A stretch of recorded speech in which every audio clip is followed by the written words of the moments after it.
संत महात्मा कभी नाराज नहीं होते।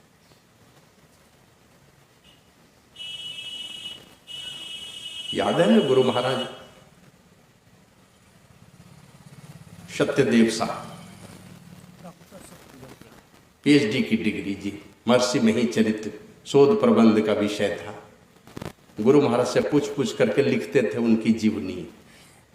तो गुरु महाराज तो व्यस्त कार्यक्रम में समाधि योग निद्रा से कभी जब सामान्य स्थिति में रहते थे तो कुछ बता देते थे अपने जीवन की घटना।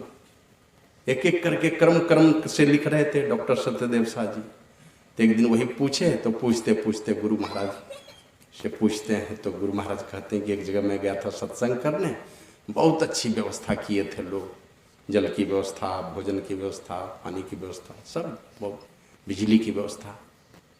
लेकिन उस क्षेत्र के लोगों को, जो बुरे विचार वाले लोग थे, उनको अच्छा नहीं लगा।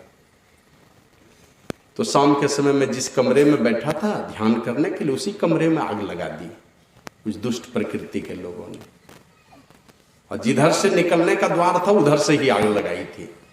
अब जल करके जब आग की लपट ऊपर से जल करके मेरे बदन पर गिरने लगी, तब मैं उसी दरवाजे से निकला बाहर निकला तो कुछ बदमाश लोग दौड़े तलवार लेकर के मुझे काटने के लिए, मेरी ही ओर ही दौड़े। लेकिन तब तक में कुछ सत्संगी लोग आ गए बीच में, तो भाग गए वो। तो पूज्य सत्यदेव साह जी पूछते हैं कि हुजूर कहाँ का था वो रहने वाला, ने क्या नाम था उसका? बोले नाम नहीं बताऊंगा। क्यों? कहा नाम बताऊंगा तो पता चल जाएगा वो किस जाति का था। अरे एक गलती करे और पूरे जाति को बदनाम कर दूं। कहा तो उनके पिताजी का नाम क्या था? बोला गलती करे बेटा और पिताजी को सजा दे दूं, बदनाम करूं, वो भी नहीं बताऊंगा। किस गांव का था? बोले एक लड़के के गलती की सजा पूरे गांव वाले को दे दूं, वो भी नहीं बताऊंगा। कहा तो कौन जिला का था? कि गलती करे एक लड़का पूरा जिला बदनाम हो जाए कि मेहीदास को मारा था, आग लगा दिया था, नहीं बताऊंगा। नहीं बताए। तो गुरु महाराज को कहा कि हुजूर उसको सजा क्यों नहीं दिए?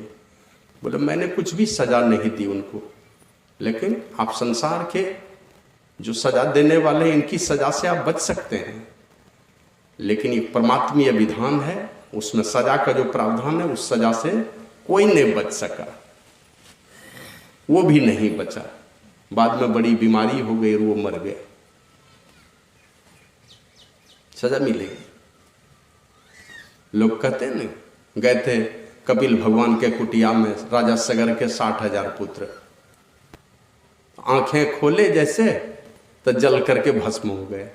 तो ऋषि मुनि का यही काम है, लोगों को जला देना, भस्म कर देना, यही काम है। करते हैं कोई साधु संत क्या ऐसा? वो उनका काम नहीं है। ये तो दुष्ट प्रकृति के लोग हैं जिनको थोड़ी शक्ति मिल गई, वो करते होंगे। तो हुआ क्यों? ये जो साधु को मारो मारो, जबकि कपिल भगवान के विषय में कुछ नहीं जानते हैं।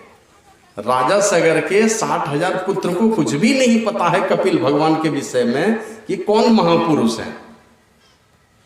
और ये मारो मारो की जो आवाज लगाए ना, मारो मारो की आवाज इसलिए कि जो विजय का घोड़ा था, घोड़ा ही चुरा करके किसी बदमाश ने ले जाके कपिल भगवान के कुटिया में बांध दिया था। तो सोचा शायद यही चोरी करके लाया होगा, जबकि उनको कुछ पता भी नहीं है। वो जो साधु का अपमान वाली आवाज निकली उनके मुख से, मारो मारो, निर्दोष साधु है, उनको मारने की बात उठ रही है, तो राजा सगर के 60,000 पुत्र अपने ही पाप से जल करके भस्म हो गए। वो तो कपिल भगवान ने उसका उपाय बताया कि तुम मां गंगा को इस धरती पर ले आओ, यहां तक ले आओ, उसी के जल से तुम्हारे पूर्वजों का उद्धार होगा। कई पीढ़ी के बाद राजा भगीरथ ने प्रयास करके उनको मुक्ति भी दिलाई।